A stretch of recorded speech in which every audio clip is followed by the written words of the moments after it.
तो as you know, water, land, soil is the natural resources, and in this water resources is also most important natural resources.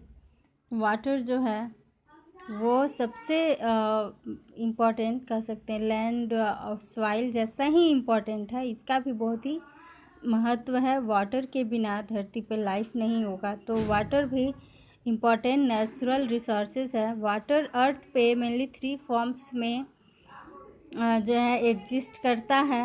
सबसे पहला तो है water vapour, water और ice, यानी कि solid, liquid and gas. Solid ice के रूप में, लिक्विड वाटर के रूप में और गैस के रूप में वाटर वेपर। तो वाटर वेपर जो है वो एटमॉस्फेयर में प्रेजेंट है, और वाटर ओशियन, रिवर, लेक्स में है। आइस जो है माउंटेन्स एंड पोलर रीजन में आइस जो है वो पाया जाता है।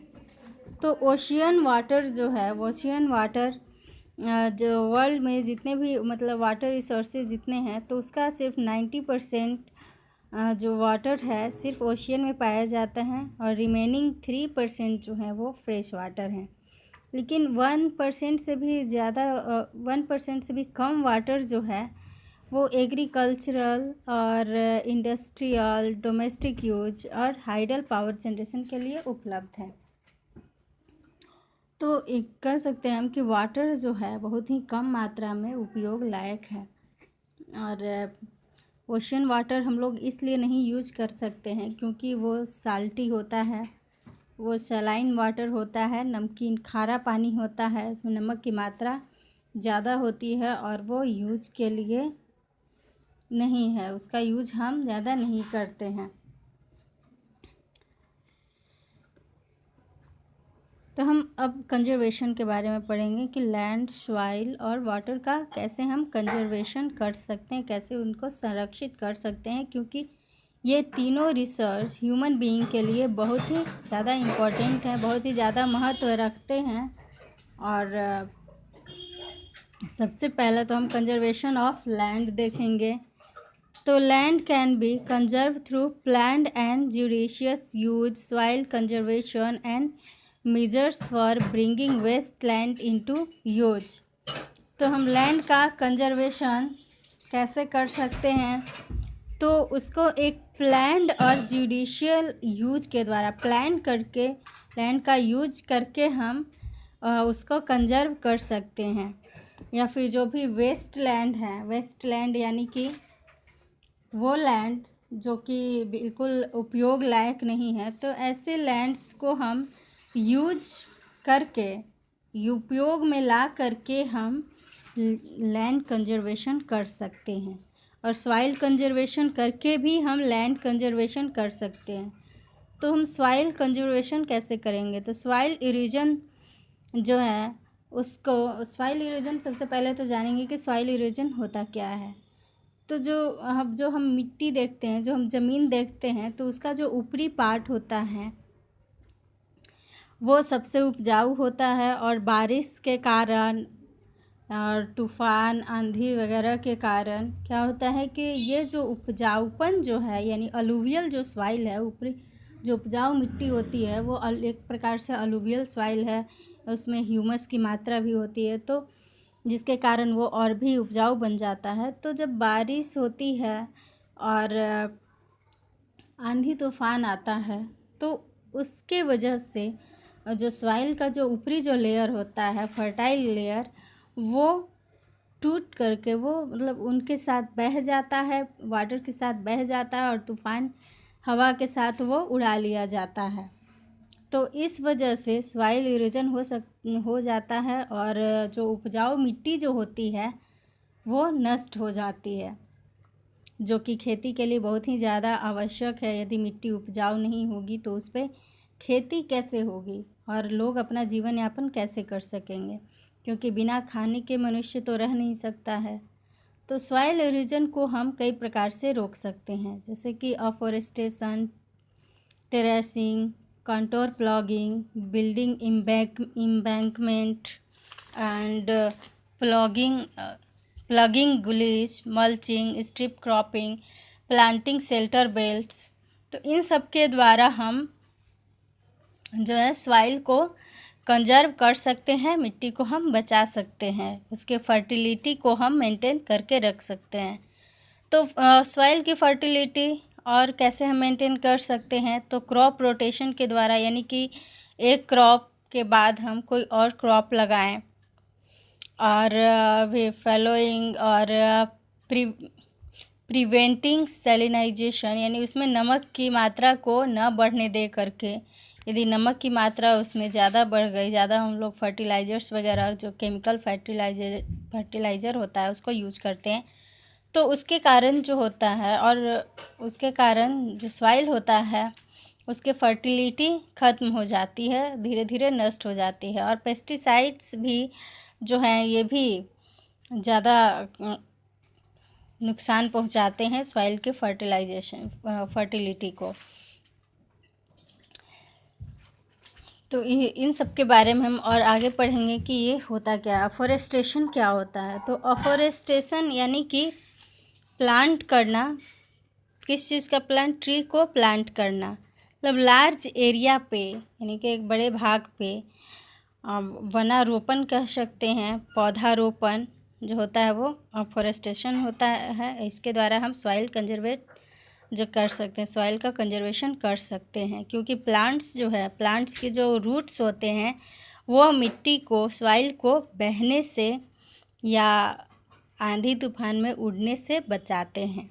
तो इसलिए अफॉरेस्टेशन सबसे इम्पॉर्टेंट है। उसके बाद हम टेरेसिंग कर सकते हैं, यानी कि जहाँ भी ढलान वाली जो जगह है, तो ढलान वाली जगह पे क्या होता है कि जब बारिश वगैरह आती है तो आराम से उसका जो फर्टिलिटी, जो सॉइल जो होता है, फर्टाइल सॉइल, वो बह करके चला जाता है। तो टेरेसिंग के द्वारा, यानी कि सीढ़ी नुमा खेती के द्वारा हम उसको बचा सकते हैं, सॉइल इरोजन को बचा सकते हैं और सॉइल का कंजर्वेशन कर सकते हैं।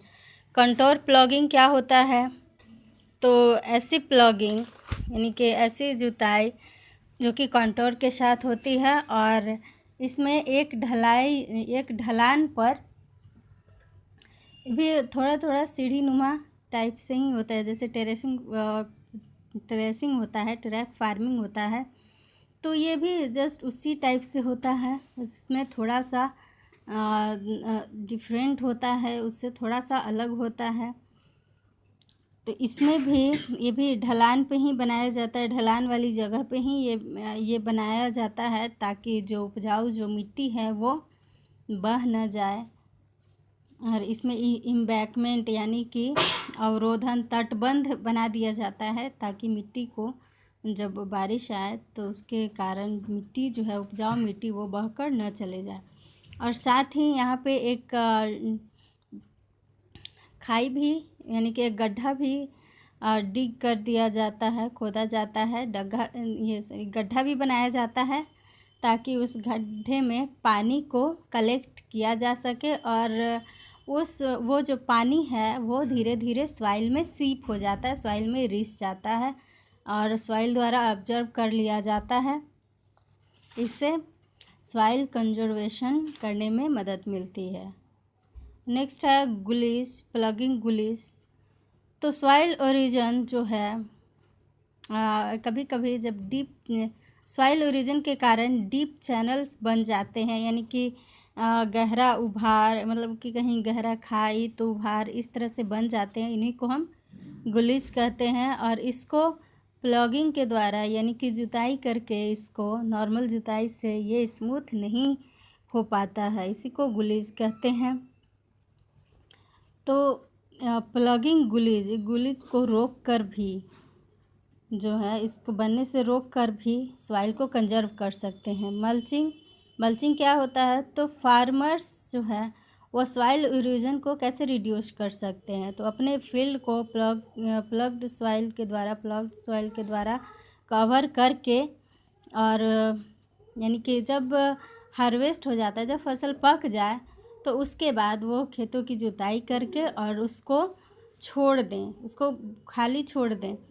और कुछ समय खाली छोड़ देने से जो मिट्टी का जो उपजाऊपन है वो बरकरार रहता है, उसकी फर्टिलिटी बरकरार रहती है, ख़त्म नहीं होती है, और इसको मल्चिंग कहा जाता है। फिर स्ट्रिप क्रॉपिंग के द्वारा, तो स्ट्रिप क्रॉपिंग क्या है, तो कुछ फार्मर्स जो हैं वो डिफरेंट क्रॉप्स जो है अल्टरनेट रो में ग्रो करते हैं, और इस टाइप का जो क्रॉप है, इसी टाइप के क्रॉपिंग को स्ट्रिप क्रॉपिंग के नाम से जाना जाता है। यानी कि हम एक लाइन में, जैसे कि जेब्रा हम देखते हैं, जेब्रा क्या होता है, उस पर स्ट्राइप्स होता है, धारीदार होता है, तो एक साइड ब्लैक होता है, एक साइड वाइट होता है। तो उसी तरह से एक साइड हम किसी और चीज़ की खेती करेंगे और एक और स्ट्रिप पे एक धारी में किसी और चीज़ की खेती और दूसरी धारी में किसी और चीज़ की खेती करके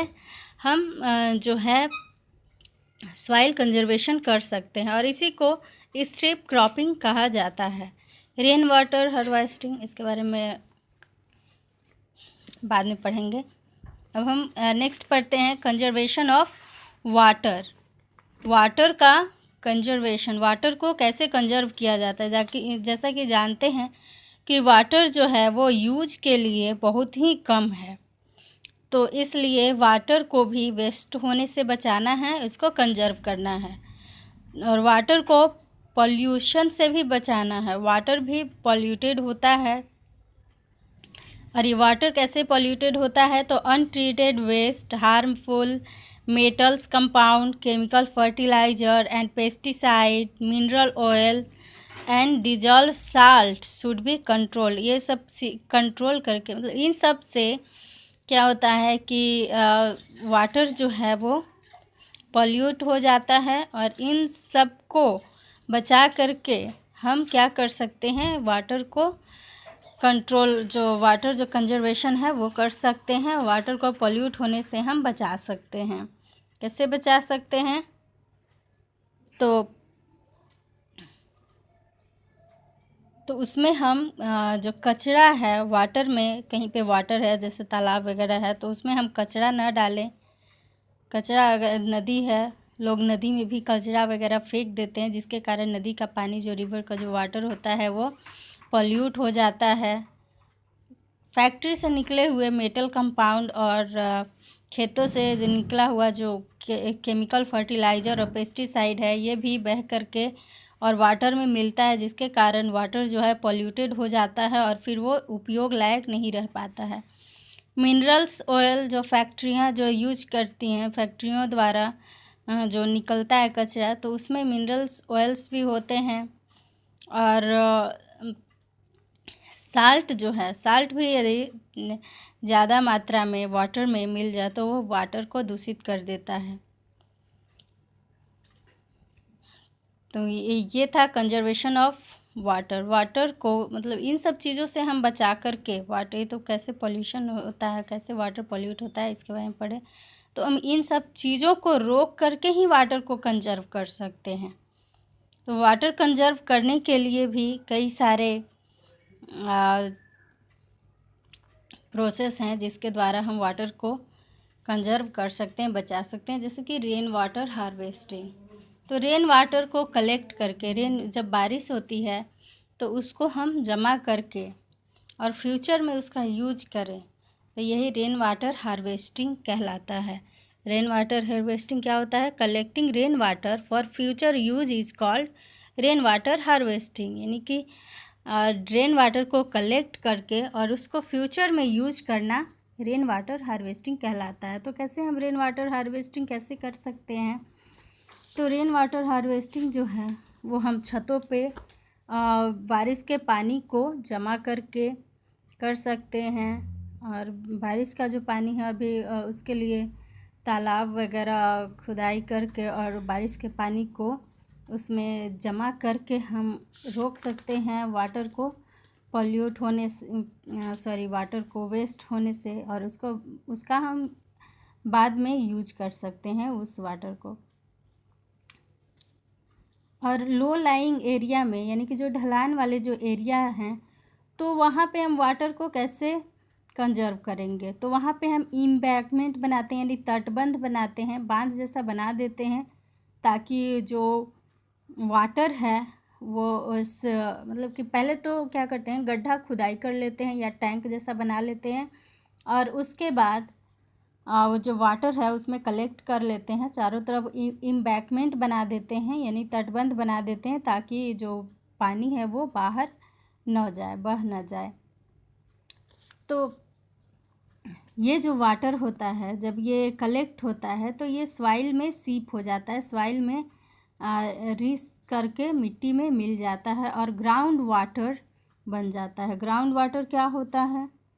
तो वो वाटर जो सीप करके रिस करके और अर्थ के अंदर तक पहुंचता है वही ग्राउंड वाटर कहलाता है। तो हम ग्राउंड वाटर का यूज बहुत सारे चीज़ों में करते हैं, जैसे कि पीने का पानी जो होता है, हम मोटर वगैरह या नल वगैरह जो लगाते हैं, चापाकल वगैरह लगाते हैं, कुआं जो होता है, तो ये इन सब में पानी कहाँ से आता है? तो इसमें पानी ग्राउंड वाटर से ही आता है।